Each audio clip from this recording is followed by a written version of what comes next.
Hello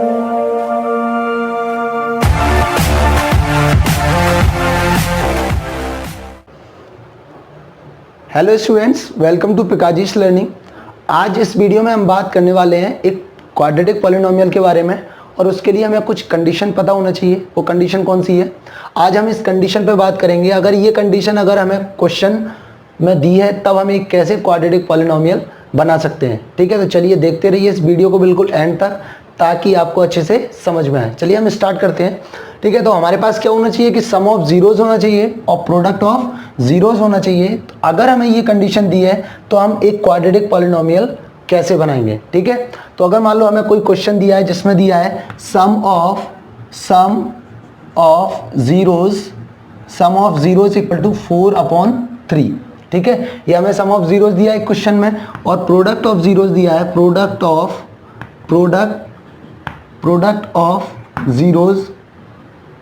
of zeros कितना दिया है, मान लो दिया है हमें 5/6। ठीक है, ये हमें क्या दिया है, प्रोडक्ट दिया है। तो अब इस कंडीशन में हम कैसे एक पॉलिनोमियल बनाएंगे, और वो पॉलिनोमियल कौन सा होगा, वो एक क्वाड्रेटिक पॉलिनोमियल होगा। ठीक है, तो अगर हमें ये कंडीशन दी है तो इसके मतलब ये कंडीशन में हम कैसे क्वाड्रेटिक पॉलिनोमियल बनाएंगे वो देखते हैं। तो सबसे पहले तो मैं क्या करूंगा, सबसे पहले मैं जो एक क्वाड्रेटिक पॉलिनोमियल जो हमें बनाना है उसके हमें जीरोस को क्या करना पड़ेगा, मानना पड़ेगा। ठीक है, तो मैं लिखूंगा क्या कि let zeros of a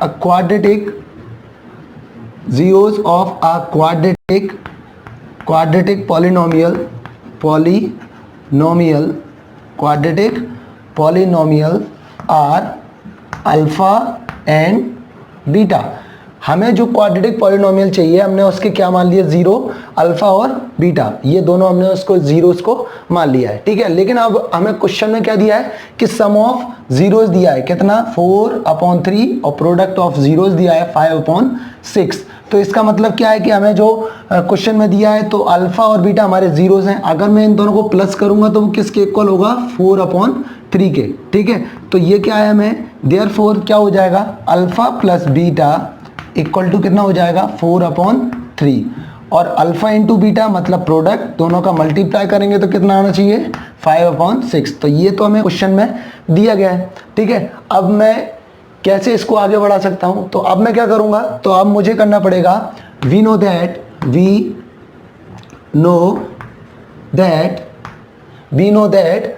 the sum of zeros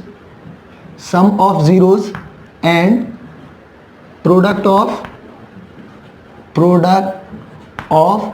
zeros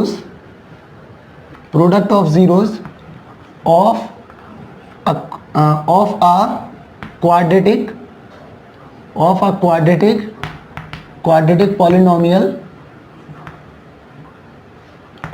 polynomial ax square plus bx plus c।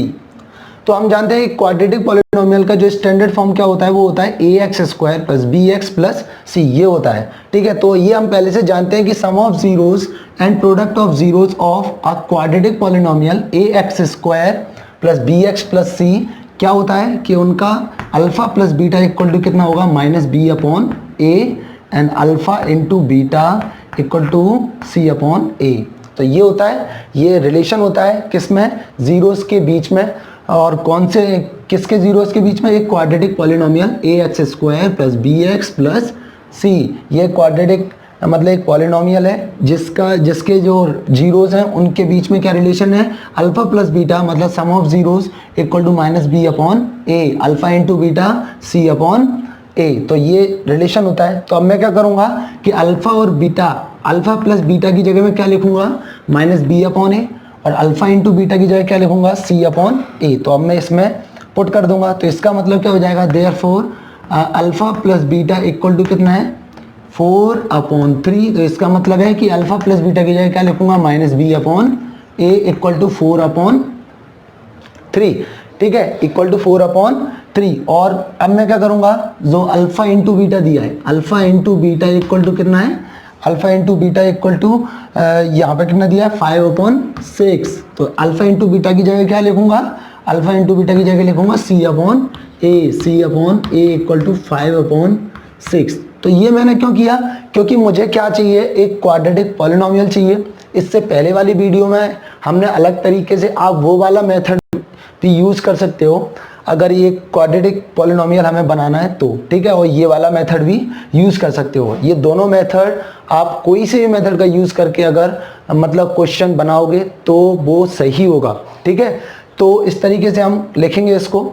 तो आप क्या करेंगे, जो अब मैंने ये कर दिया, अब मुझे क्या ध्यान देना है कि जो अल्फा प्लस बीटा मतलब सम ऑफ जीरोज आया है वो, और जो प्रोडक्ट ऑफ जीरो आया है वो, तो उसमें जो डेनोमिनेटर वाला पार्ट है वो क्या होना चाहिए, वो एक जैसा होना चाहिए।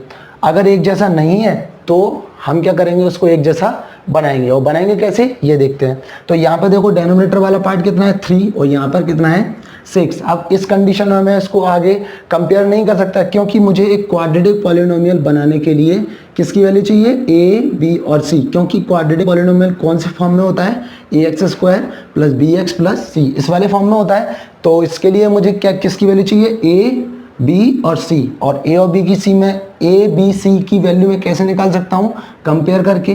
कंपेयर कैसे करूँगा, तो अभी तो मैं देखो बी की वैल्यू तो कंपेयर कर सकता हूँ, ए की वैल्यू भी कंपेयर कर सकता हूँ, लेकिन यहाँ पर ए की वैल्यू कितनी है 6 है। तो इसको मुझे क्या करना पड़ेगा, पहले एक जैसा बनाना पड़ेगा। अब एक जैसा कैसे बनाऊंगा तो ये देखते हैं, ठीक है।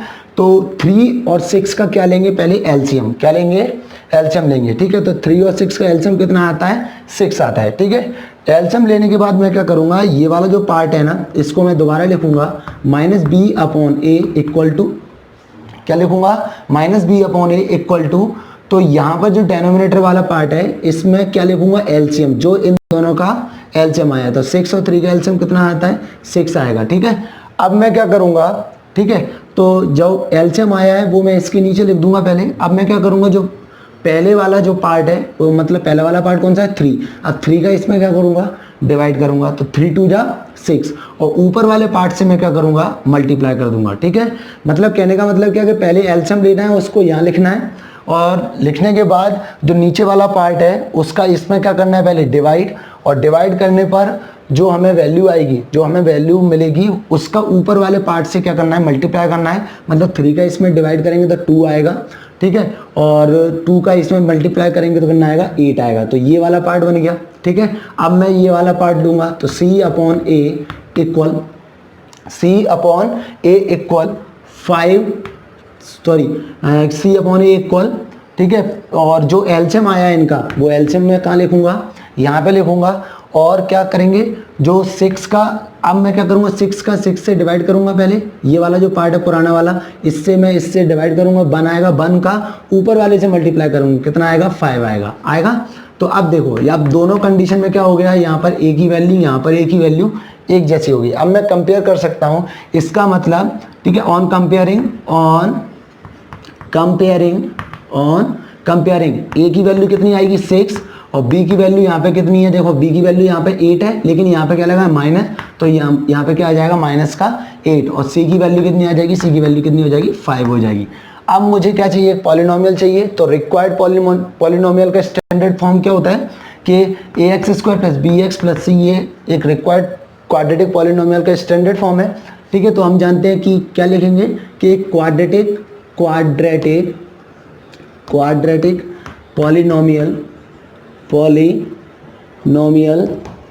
इक्वल टू क्या होता है, ax² प्लस bx प्लस सी, ये होता है। तो अब मैं a की वैल्यू रखूंगा, a की वैल्यू कितनी है 6, और यहाँ पे क्या लिखूंगा 6x², और यहाँ पे जो b की वैल्यू है, b की वैल्यू कितनी है -8x, और प्लस, और यहाँ पे क्या आ जाएगा 5। तो ये क्या हो जाएगा, हमारा एक रिक्वायर्ड क्वाड्रेटिक पॉलिनोमियल हो जाएगा। तो ये कंडीशन है जब हमें सम ऑफ जीरोस दिया है, ठीक है। आप जो प्रीवियस वीडियो में बताया गया है उस वाले मेथड का भी यूज़ कर सकते हैं, ठीक है। बस हमें क्या करना है कि हमें अल्फा प्लस बीटा की जगह जो हमें सम ऑफ जीरोस दिया है वो रखेंगे, और अल्फा इंटू बीटा की जगह हमें जो प्रोडक्ट ऑफ जीरोस दिया है वो रखेंगे, ठीक है। फॉर्मूला केवल वही फॉर्मूले का यूज़ करके हम एक क्वाड्रेटिक पॉलिनोमियल को ऑब्टेन कर सकते हैं। एक मेथड ये है, ठीक है। दोनों मेथड्स का यूज़ करके हम एक क्वाड्रेटिक पॉलिनोमियल को ऑब्टेन कर सकते हैं। ठीक है, तो ये तो था ये वाली जो कंडीशन जिसमें हमें सम ऑफ जीरोस दिया हो, प्रोडक्ट ऑफ जीरोस दिया हो, तब हम एक क्वाड्रेटिक पॉलिनोमियल कैसे बनाएंगे। ठीक है, एनसीईआरटी बुक में काफ़ी सारे क्वेश्चंस दिए हैं इस पर बेस्ड, आप उनको प्रैक्टिस करो। ठीक है, और यही मेथड का यूज़ अगर करोगे तो मतलब और अच्छा होगा। ठीक है, वाले मेथड का भी यूज़ कर सकते हो आप, जो भी मेथड का यूज़ करोगे वो सही होगा। ठीक है, लेकिन यही दो मेथड हैं जिनके द्वारा हम एक क्वाड्रेटिक पॉलिनोमियल बना सकते हैं। ठीक है, तो अब हम मिलेंगे नेक्स्ट वीडियो में इसी पर बेस्ड पॉलिनोमियल पर। ठीक है, तो अगर आपको ये वीडियो अच्छी लगी हो तो आप लाइक कीजिए, शेयर कीजिए और कमेंट करके आप मुझे बता सकते हैं आपके जो भी डाउट्स हैं, आप मुझे कमेंट करके बताइए, मैं डेफिनेटली उस पर वीडियो बनाऊंगा। ठीक है, उस पर मैं ज़रूर रिप्लाई करूंगा। ठीक है, लेकिन आप जो भी आपके डाउट हैं वो आप कमेंट करके मुझे बता सकते हैं। Thank you.